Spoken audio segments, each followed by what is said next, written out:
अस्सलाम क्लास कल हम लोगों ने नियो फ्राइडिंग के बारे में पढ़ा था। जो नियो फ्राइडिन है वो उन्होंने साइको एनालिसिस है उसको बेस बना के किस तरह उसके अंदर चेंजेस की थी और उसको सोशल कंटेक्स में और बिहेवियर कंटेक्स में इस्तेमाल किया था। और उनका किस तरह उनका जो बेसिक कंसेप्ट था लिपिडो का चेंज हुआ था साइकिक एनर्जी से, जो सेक्सुअल डिज़ायर्स पे थी फ्राइड की, उससे चेंज होके उसने जो उसको लाइफ चेंजिंग एनर्जी का उन्होंने नाम दिया था उसको, जो लाइफ गोल ओरिएंटेड बिहेवियर जो होते हैं उसके लिए।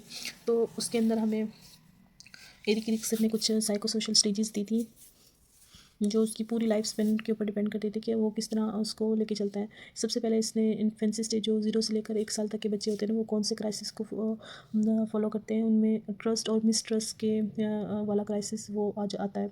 क्यों आता है? क्योंकि उस स्टेज में जो बच्चे होते हैं ना वो ट्रस्ट करना डेवलप कर रहे होते हैं। तो उनको जैसे अगर उनकी मदर है या कोई उनका केयर गिवर है उस वक्त उनको देखभाल कर रहा है, अगर वो अचानक से उनको छोड़ के चला जाता है तो वो नेक्स्ट टाइम वो उनको ट्रस्ट इश्यूज़ होना शुरू हो जाते हैं। वहीं से उनके चाइल्डहुड जो कन्फ्लिक्ट्स हैं वो पैदा होना शुरू हो जाते हैं। वो किसी भी जल्दी से ट्रस्ट नहीं कर पाते। या इस तरह भी कह सकते हैं जो बच्चे होते हैं जो मुसलसल उनको प्यार मोहब्बत मिल रही होती है तो वो अपने पेरेंट्स से बाद में भी मतलब उसी तरह की उम्मीद रखते हैं और उनको ट्रस्ट डेवलप हो जाता है कि वो उनको बाद में भी इसी तरह की ट्रीटमेंट करेंगे। तो यही ट्रस्ट होता है। अगर उनको ऐसी ट्रीटमेंट नहीं मिलती तो वो हमेशा मिसट्रस्ट के अंदर ही रहते हैं।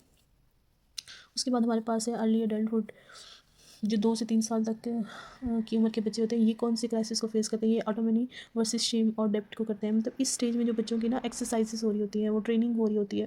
अगर वो उस ट्रेनिंग को सही तरह सीख जाते हैं तो उनको इंकरेजमेंट मिलते हैं। द अदर हैंड अगर वो उन चीज़ों को नहीं सीखते सही तरह तो शेम और डेप्थ का सामना करना पड़ता है। जैसे अगर हम टॉयलेट ट्रेनिंग की बात करें तो अगर इस स्टेज में वो बच्चों की डेवलप हो जाते हैं तो वो बच्चे उनके लिए वेल एंड गुड होता है और वो उन्हें कोई क्रिटिसिज्म या डांट वगैरह नहीं फेस करनी पड़ती। इसी तरह जो बच्चे नहीं सीख पाते एक तो वो डिस्करेजमेंट का शिकार होते हैं और दूसरा उनके जो सेल्फ डेप्थ होते हैं उनमें भी काफ़ी मसले मसाइल पैदा होने शुरू हो जाते हैं। उसके बाद हमारे पास जो प्ले स्टेज है वो 4 से 6 ईयर तक के बच्चे होते हैं। तो इस एज में बच्चे इनिशिएटिव वर्सेस गिल्ट उनको क्राइसिस का सामना करना पड़ता है। मतलब इस स्टेज में जो बच्चे होते हैं वो अपने आप को इंडिपेंडेंट फील करते हैं, करना शुरू कर देते हैं। वो हर काम को करने की कोशिश करते हैं, इनिशिएटिव लेते हैं उस काम में, चाहे प्ले हो चाहे कोई और चीज़ें हो जो वो घर में प्ले कर रहे होते हैं। लेकिन पेरेंट्स वो उस बच्चों को अंडरस्टैंड नहीं कर पाते, उनको अभी भी छोटा समझ रहे होते हैं तो उनको किसी चीज़ को वो टच करने नहीं देते। तो उनको कंट्रोल करना चाहते हैं वो, जिससे उनके अंदर ना गिल्ट की पॉसिबिलिटीज़ आ सकती हैं जब वो इनिशिएटिव नहीं हो सकते। तो उसके बाद हमारे पास स्कूल एज आ जाती है। 7 से 12 साल तक के बच्चे, इनको इंडस्ट्री वर्सेस इन्फ्योरिटी के कम्प्लेक्सेस का सामना करना पड़ता है। एंड इसमें क्या होता है, जैसे अगर उन बच्चों को अपनी डिज़ायर्स, अपनी क्रिएटिविटी, अपनी प्रोडक्टिविटी का पता चल जाता है तो कि वो उन पावर्स को इस्तेमाल करते हैं, अपने आप को बेटर बना सकते हैं, तो वो इंडस्ट्री कहलाती है। अगर वही चीज़ें अगर वो नहीं पहचान पाते और उन चीज़ों उन दूसरों के सामने उन चीज़ों की वजह से जो उनकी वीकनेसेस हैं उनकी इंसल्ट किया जाता है तो वो इन्फ्योरिटी की तरफ उनके अंदर कम्प्लेक्सेस ज़्यादा शुरू हो जाते हैं, जिनको हम आम अल्फाज में एहसास कमतरी भी कहते हैं। जैसे नेक्स्ट है हमारे पास एडोलसेंस की एज, जो 13 से 18 साल की एज होती है। इसको हम आइडेंटिटी वर्सेस रोल कन्फ्यूजन कहते हैं। इस ईयर में ना बच्चे अपना गोल उनके होते हैं और उस गोल पे काम कर रहे होते हैं।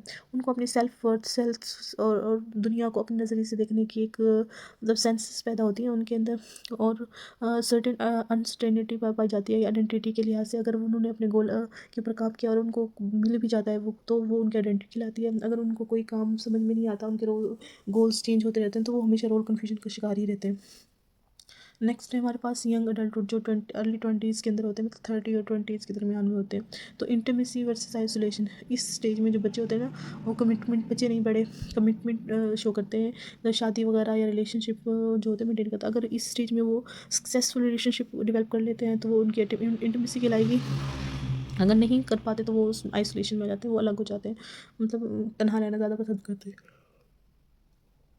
उसके बाद है हमारे पास अडल्टहुड, जो लेट 20s मतलब 30 से 40s तक के लोग होते हैं।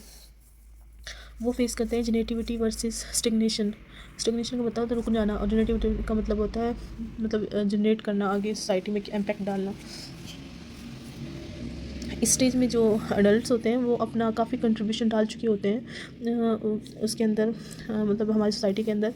वो पेरेंट्स भी होते हैं स्टेज पे, तो वो मतलब उन चीज़ों को जो प्रॉब्लम क्रिएट कर रही हैं उनको ऑब्जर्व करने की कैपेबिलिटी रखते हैं। इसी तरह अगर वो बच्चे, वो लोग जो जिन्होंने उनको मतलब जॉब नहीं मिली, वो अभी तक रोल कन्फ्यूजन का शिकार हैं, तो उनकी लाइफ इस स्टेज में आकर स्टेगनेशन की मतलब रुक जाती है। वो ना अपना फ्यूचर मतलब में सिक्योर होते हैं, ना उनका जो हाल होता है वो सिक्योर होता है। उसके बाद हमारे पास ओल्ड एज आ जाती है जो 60s की एज है। इसके अंदर ईगो, आइडेंटिटी और डिस्पेयर। ईगो आइडेंटिटी का मतलब है वो ना अपने पिछले पूरी लाइफ को देखते हैं कि उन्होंने जो काम किए हैं कि वो उनसे सेटिस्फाइड हैं। अगर हैं तो वो बिल्कुल चिल रहेंगे, अगर नहीं तो वो फिर एंजाइटी और डिप्रेशन का शिकार रहेंगे यहाँ तक कि उनकी डेथ ना हो जाए। तो ये सारी हमारे पास साइकोसेक्सुअल सोशल स्टेजेस हैं जो एरिक फ्रिक्सन ने दी थी। और ये आप लोगों का बहुत इंपॉर्टेंट थीरीज़ हैं, आप लोगों ने इसके नोट्स बना लेने हैं। ठीक है, अल्लाह हाफिज़।